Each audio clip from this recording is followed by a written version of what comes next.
वक्त को जिसने न समझा उसको तो मिटना पड़ा है, बच गया तलवार से तो फूल से कटना पड़ा है। नमस्कार, मैं जनवक्ता श्रीओम गौतम बात कर रहा हूं रॉबर्ट वड्रा की। अभी हमने आपको खबर दी थी कि रॉबर्ट वड्रा की पत्नी प्रियंका वड्रा को दिल्ली से बंगला खाली करना पड़ेगा, लेकिन अब खबर ये आ रही है कि रॉबर्ट वड्रा को भी अब ऐसा लगता है कि तिहाड़ जाने की नौबत आ चुकी है। दरअसल रॉबर्ट वड्रा के खास मित्र संजीव भंडारी को अब भारत में लाने की तैयारी कर रहा है ईडी,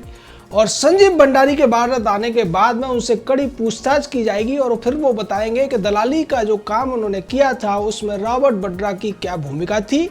लंदन में जो प्रॉपर्टी खरीदी गई उसमें रॉबर्ट वड्रा की क्या भूमिका थी, उस प्रॉपर्टी के रिनोवेशन में क्या भूमिका थी और उस प्रॉपर्टी में रॉबर्ट वड्रा का इतना इंटरेस्ट क्यों था। दरअसल लंदन के ब्राइस्टन जो स्क्वायर है वहां पर एक संपत्ति खरीदी गई और इसको लेकर जो संपत्ति थी 12 मिलियन पाउंड की,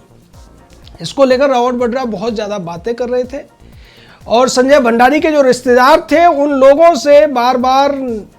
निर्देश दिया करते थे, जिसमें सुमित चड्ढा और दूसरे लोग शामिल थे। इन सभी से रॉबर्ट वड्रा के इशारों पर ये सारा काम हो रहा था और अब जब सीबीआई और ईडी ने इस पूरे मामले में शिकंजा कसना शुरू कर दिया है, संजय भंडारी को भी देश में वापस लाने की कोशिशें हो रही हैं, प्रत्यर्पण की कोशिशें हो रही हैं। उसके बाद जब संजय भंडारी मुंह खोलेगा तो निश्चित तौर पर रॉबर्ट वड्रा का नाम बोलेगा। ऐसी उम्मीद रॉबर्ट वड्रा को भी है, कांग्रेस को भी है, प्रियंका को भी है, राहुल को भी है और तो और ये उम्मीद सोनिया को भी है, क्योंकि ये सभी जानते हैं कि रॉबर्ट वड्रा और संजय भंडारी के बीच में जो संबंध रहे हैं उसको लेकर बहुत सारे खुलासे संजय भंडारी पहले ही कर चुका है। उसके अलावा सुमित चड्ढा ने भी तमाम जानकारियां दे दी हैं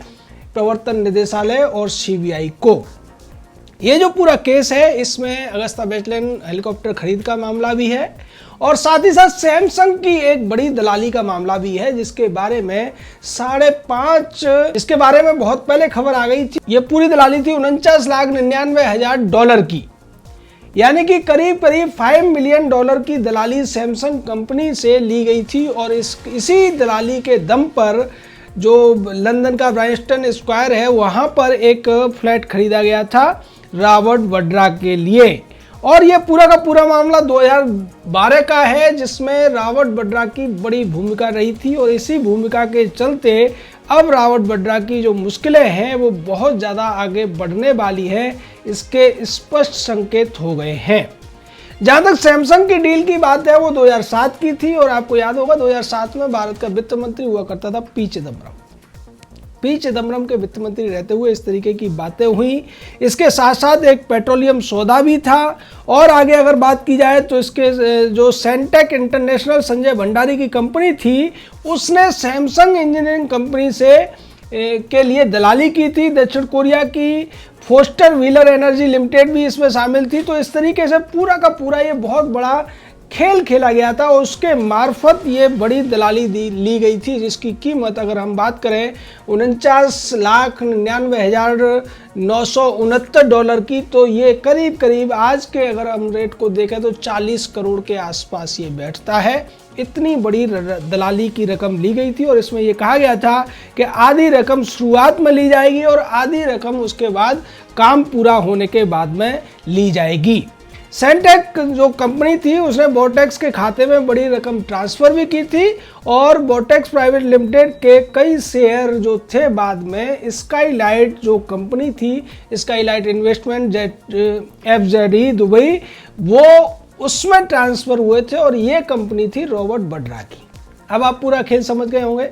कि कांग्रेस की गवर्नमेंट थी, कांग्रेस का दामाद रॉबर्ट वड्रा दलाली करवा रहा था और ये दलाली कर रहे थे संजय भंडारी, सुमित चड्ढा जैसे लोग, और उसी दलाली के तहत इन्हें ऐसा लगता था कि इन्होंने जो सारे सबूत मिटाने की कोशिश की है, तमाम जो फाइलें गायब करा दी गई, अब इनको कोई नहीं पकड़ेगा, ये आराम से उस पैसे पर मौज करेंगे। लेकिन हुआ इसका उल्टा, क्योंकि कहा जाता है कि कानून के हाथ लंबे होते हैं और कई केसेस में अगर ईमानदार सरकार हो और नीयत भी अच्छी हो सरकार की तो फिर वाकई में कानून के हाथ बहुत लंबे हो जाते हैं। यही वजह है कि ये 2007 और 2012 के मामले अब पूरी तरीके से इनमें काफ़ी तेजी आ गई है और रॉबर्ट वड्रा के ऊपर फंदा कसता हुआ नजर आ रहा है। रावत वड्रा को उम्मीद थी कि संजय भंडारी कुछ नहीं बोलेगा या तब तक बातें दबकर रह जाएंगी, किसी को कुछ पता नहीं चलेगा। और यही वजह रही कि रावत वड्रा जब तक कांग्रेस की गवर्नमेंट रही तब तक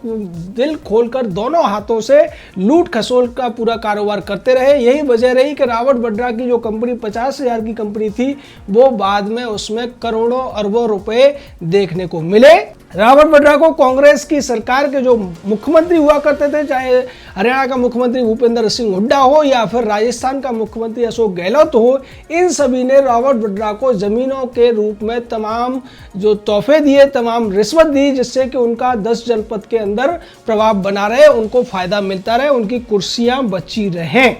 और वो सारे मामले भी रावत वड्रा के खिलाफ जांच चल रही है। और रावत वड्रा को लेकर अब तो तमाम सोशल मीडिया पर यह भी कहा जाता है कि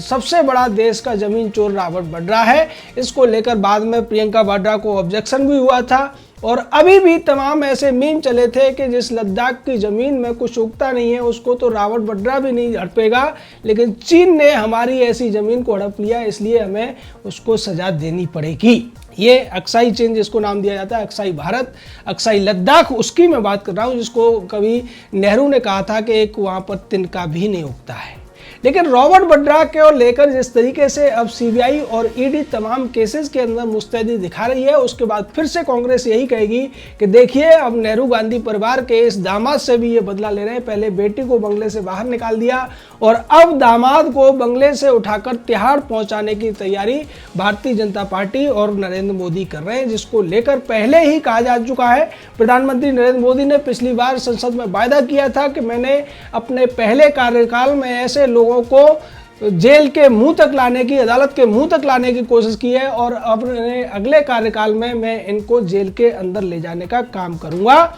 और इसी बात पर देश की तमाम जनता ने उनको बहुत बड़ा बहुमत दिया, ऐतिहासिक बहुमत दिया। और ऐसा लगता है नरेंद्र मोदी अपने उस वादे को निभाते हुए नजर आ रहे हैं। दूसरी तरफ कांग्रेस ये कहती हुई नजर आ रही है कि अभी जब कोरोना की महामारी चल रही है उसके बावजूद इस तरीके की जो बातें हो रही है वो राजनीतिक विद्वेष की वजह से हो रही है। यानी कि चाहे बंगला खाली कराने की बात हो या फिर कांग्रेस के दामाद, सोनिया के दामाद को उसके किए की सजा दिलाने की बात हो, कांग्रेस यही कहेगी कि इसके पीछे बदले की भावना है। और इसको लेकर भारतीय जनता पार्टी भी कहती रही है कि अगर बदले की भावना रही होती तो हम इनको 6 साल पहले ही जेल में डाल चुके होते और उसके लिए किसी सबूत की जरूरत नहीं पड़ती, क्योंकि कांग्रेस ऐसा कई केसेस में कर चुकी है, जैसा कि साध्वी प्रज्ञा के मामले में हुआ था, या फिर प्रधानमंत्री नरेंद्र मोदी जब वो गुजरात के मुख्यमंत्री थे तब उनको जिस तरीके से प्रताड़ित किया गया था, अमित शाह को जिस तरीके से झूठे केस में फंसाया गया था, उसी तरीके से अगर बदला लेना होता भारतीय जनता पार्टी को या मोदी सरकार को